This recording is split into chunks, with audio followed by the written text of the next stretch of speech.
بالکل ویسے ہی چھین لیا گیا جیسے سنی اتحاد کونسل سے بھی ان کا انتخابی نشان لے لیا گیا تھا. یہ محمد عمیر صاحب نے بھی رپورٹ کیا, بہت سارے اور لوگوں نے رپورٹ کیا.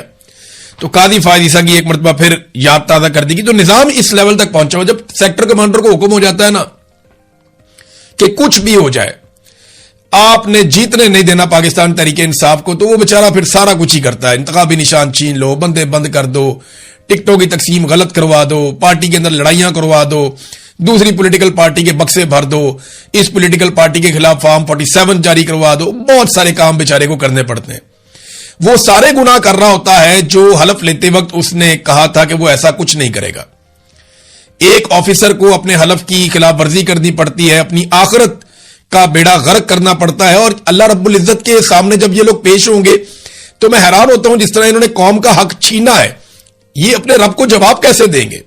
اور رب انہیں موقع ہی نہیں دے رہا معافی مانگنے کا. یعنی ان کی رسی اتنی دراز کی ہوئی ہے. کبھی کبھی آپ لوگ سوچتے ہیں نا, مجھے لوگ ملتے ہیں وہ یہ کہتے ہیں کہ یار اللہ تعالیٰ ان کو پوچھتا کیوں نہیں ہے, یہ اتنا ظلم کر رہے ہیں. تو میرے دماغ میں ایک ہی جواب آتا ہے, وہ یہ ہے کہ رب انہیں معافی مانگنے کا موقع بھی نہیں دے رہا. یعنی رب ان کو ٹنکا ہی نہیں لگا رہا. ان کے لیے ان کے گناہ, ان کا ظلم اور ان کا جبر جو ہے اللہ تعالیٰ نے خوشنما بنا دیا ہے کہ جاؤ جا کے کر لو جو کرنا ہے. اور یہ کرتے چلے جا رہے ہیں. یہ سمجھتے ہیں کہ یہ اصلاح کر رہے ہیں, حالانکہ یہ پاکستان کی بربادی کر رہے ہیں اور سب کو نظر آ رہی ہے ہوتی ہوئی. اور انہوں نے رب کو جا کے جواب دینا ہے, تو ان کو تو معافی کا موقع بھی نہیں مل رہا. ان کی رسی اتنی دراز ہوئی ہوئی ہے ناظرین. اور رسی دراز کا یعنی آپ یہاں سے اندازہ کریں نا کہ یہ اپنی تشہیر کے لیے کیسے پیسہ خرچ کرتے ہیں. یہ ایک جرنلسٹ ہیں اور انہوں نے پنجاب سے خبر دی ہے. خبر بڑی انٹرسٹنگ ہے. انور سمرا صاحب ہیں اور انہوں نے خبر دی اور خبر میں بتایا کہ مریم نواز صاحبہ نے کتنے ارب روپے اپنی ذاتی تشہیر پہ ٹک ٹاکس بنانے کے اوپر, ڈیفرنٹ سوشل میڈیا کے اوپر خرچ کر دیے. آپ نے دیکھا ہوگا بہت سارے, ایک بات یاد رکھیے گا, سوشل میڈیا کے بہت سارے انفلوئنسر ہیں وہ بڑی خاموشی سے ہر ویڈیو میں 2 ویڈیوز کے بعد کہیں نہ کہیں پنجاب حکومت کی, مریم نواز کی تعریف کر کے چپ کر کے نیوے نیوے ہو کے نکل جاتے ہیں اور نوٹس نہیں ہو رہے. لیکن وہ باریک واردات لگاتار ڈالتے چلے جا رہے ہیں. کبھی انہیں پنجاب گورنمنٹ کے کسی پروجیکٹ پہ پہنچا دیا جاتا ہے, اس کی تعریفیں کرتے ہیں نکل جاتے ہیں. کبھی انہیں مریم نواز کی گزرتے گزرتے کہیں پہ کوئی ایک تعریف کر دیتے ہیں, نکل جاتے ہیں. کبھی بازار میں جاتے جاتے کوئی چیز ان کو دکھائی جاتی. یہ سب پلاننگ کے تحت ہو رہا ہے اور اس کے لیے پیسہ خرچ کیا جا رہا ہے. پہلے سال مریم نواز نے جو پیسہ خرچ کیا وہ 7 ارب روپیہ سرکاری, یعنی آپ کا اور میرا 7 ارب روپیہ مریم نواز نے خرچ کر دیا. اور اس میں سے زیادہ تر پیسہ اپنے چہیتوں کو دیا گیا, ایسی کمپنیوں کو جو ان کے چہیتوں کی ہیں.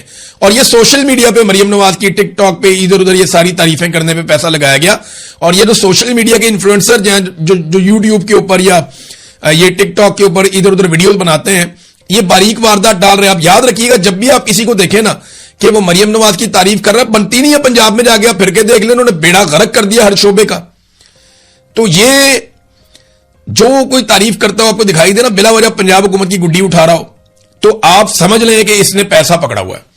تو جناب 7 ارب روپیہ پہلے سال میں انہوں نے لگا دیا. دوسرے سال میں انہوں نے ابھی تک جو پیسہ لگا دیا ہے 6 ارب 40 کروڑ روپیہ لگا چکے ہیں مریم نواز کی اور ان کے والد صاحب کی تشہیر کے اوپر. اور 4 ارب روپے انہوں نے کہا جی مزید ہم نے لگانے ہیں. آپ یہ سارا پیسہ کٹھا کٹھا کریں نا تو یہ لگ بھگ 16 ارب روپے کے آپ کو ابھی تک پڑ گئے. 16 ارب روپے کے یہ آپ کو ابھی تک پڑ گئے ہیں. مریم نواز کی ذاتی تشہیر پہ اتنا پیسہ خرچ کر دیا گیا ہے. اور اب تیسرے مالی سال کے لیے انہوں نے جو پیسہ مانگا وہ پتہ کتنا ہے, وہ 12 ارب روپیہ انہوں نے قوم سے مانگ لیا. اگر آپ سالانہ جو ہے وہ 10 بھی لگائیں نا, 9-10 بھی آپ لگائیں تو 40 سے 50 ارب روپیہ مریم نواز 5 سال میں, اور آخری سال میں یہ دگنا پیسہ خرچ کریں گے. تو 50 ارب روپے سے زائد یہ اپنی ذاتی تشہیر پہ وہ پیسہ لگا دے گی جو قوم کا پیسہ ہے. اور تھوڑے دن پہلے آپ نے سنا تھا میں تنخواہ نہیں لیتی مگر پریشر لیتی ہوں, میں تنخواہ نہیں لیتی مگر جہاز لیتی ہوں, میں تنخواہ نہیں لیتی مگر پروٹوکول لیتی ہوں, میں تنخواہ نہیں لیتی لیکن اپنی بیٹی کو, اپنے داماد کو, اپنے رشتہ داروں کو, اس کی سہیلی کو, میں ان ساروں کو لے کر جہاز میں بٹھا کر بیرون ملک کے دورے لیتی ہوں, جھولے لیتی ہوں میں, اور ان کو بھی لے کر دیتی ہوں. اور قوم کا 50 ارب روپیہ میں خرچ کرنے کا منصوبہ بناتی ہوں کہ میری ذاتی تشہیر کے اوپر قوم کا پیسہ لگ جائے.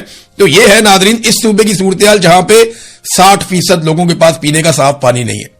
یہ وہ صوبہ ہے جہاں پہ 1 کروڑ سے زائد بچے جو ہے وہ اسکولوں سے باہر ہیں, اور بے شمار چیزیں ہیں اس صوبے کے اندر. تعلیم جو ہے اس کا کیا انہوں نے حال کر دیا, پکڑ کے پرائیویٹائز کرتے جا رہے ہیں.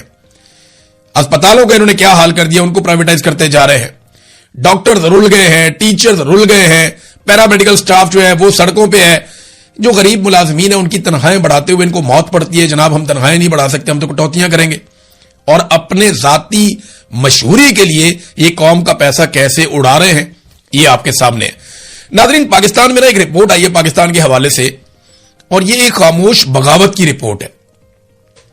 یہ رپورٹ ہے کیا, یہ ایک کرس میڈر, یہ ایک شخصیت ہیں اور ایک تجزیہ کار ہیں, اور یہ ایکسپرٹ ہیں فیوچر کے حوالے سے جو پلاننگ ہو رہی ہے اس کو آئیڈینٹیفائی کر کے اس کے اوپر اپنا اوپینین دینے میں. اور ان کی ایکسپرٹی ہے برقی انفراسٹرکچر میں, یعنی جو جتنا بھی الیکٹرک سسٹم دنیا کے اندر کنورژن آ رہی ہے نا, کہ آپ فیول کو چھوڑ کے باقی چیزوں کو چھوڑ کے آپ الیکٹریسٹی کی طرف کنورٹ ہو رہے ہیں. بہت ساری چیزیں جو ہیں وہ بجلی کے اوپر منتقل ہو جائیں گی. بجلی بنانے کے نئے طریقہ کار کیا ہوں گے, دنیا میں کون سی نئی بیٹریز کس طریقے سے, وہ سارا ہر وقت ان کا کام یہی ہے, اور ان کو بہت بڑا ایکسپرٹ مانا جاتا ہے. انہوں نے ایک مضمون لکھا پاکستان اور شام کے بارے میں, اور پاکستان کے بارے میں انہوں نے حیران کن انکشافات کر دیے کہ پاکستان کے اندر عوام حکومت کے خلاف ایک بڑی خاموش بغاوت کر رہی ہے, اور حکومت کو اس بات کی سمجھ نہیں آ رہی. انہوں نے کہا جی کہ یہ ایک ڈی سینٹرلائزڈ سولر سسٹم ایک پاکستان میں لگ رہا ہے, یعنی ایک ایسا سولر سسٹم پاکستان میں لوگ لگا رہے ہیں جس کا وفاقی حکومت یا کسی بھی حکومت کے ساتھ کوئی تعلق نہیں ہے. پاکستان میں یہ رجحان بہت تیزی سے بڑھ رہا ہے, اور اس کی وجہ یہ ہے کہ حکومت لگاتار بجلی کی قیمتیں بڑھاتی چلی جا رہی ہے. انہوں نے کہا کہ پاکستان میں جو اعداد و شمار حکومت دیتی ہے وہ غلط ہے. 2025 کے آخر تک پاکستان نے مجموعی طور پر, اب یہ ڈیٹا انہوں نے کیسے اکٹھا کیا, کیونکہ یہ ایکسپرٹ ہے, پوری دنیا سے ڈیٹا منگاتے ہیں کہ کس کس کمپنی نے کتنے کتنے سولر پینلز بنائے اور کن کن ممالک کو وہ فروخت کیے گئے. تو اس ڈیٹا کے مطابق یہ بتاتے ہیں کہ پاکستان میں مجموعی طور پر 51.5 گیگا واٹ کے سولر پینلز درآمد کیے گئے, منگوائے گئے ہیں.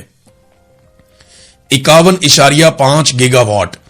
1 میگا واٹ جو ہے نا, یعنی 1 گیگا واٹ کے اندر 1000 میگا واٹ ہوتے ہیں. 1 گیگا واٹ میں 1000 میگا واٹ ہوتے ہیں.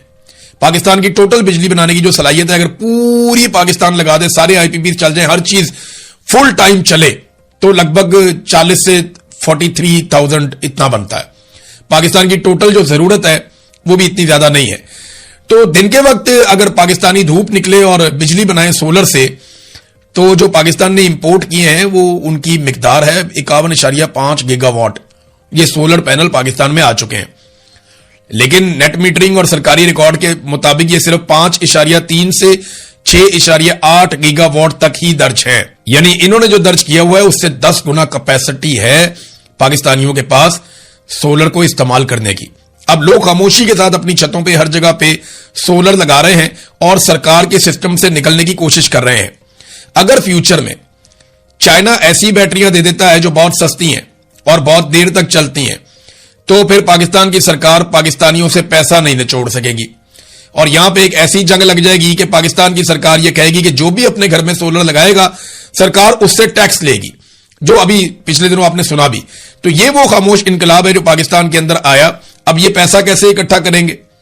دیکھیں, چائنا کا مال پاکستان میں نہیں روک سکتے یہ, کیونکہ انہوں نے چائنا سے مال کھایا ہوا ہے.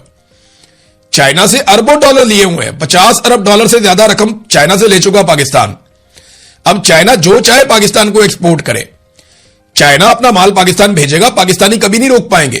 وہ نئی بیٹریاں بنائیں گے, ایک پالیسی کے تحت پاکستان میں لے کر آئیں گے, تو لوگ وہ بیٹریاں پرچیز کریں گے اور وہ پاکستان میں آئیں گی بھی اور بکیں گی بھی.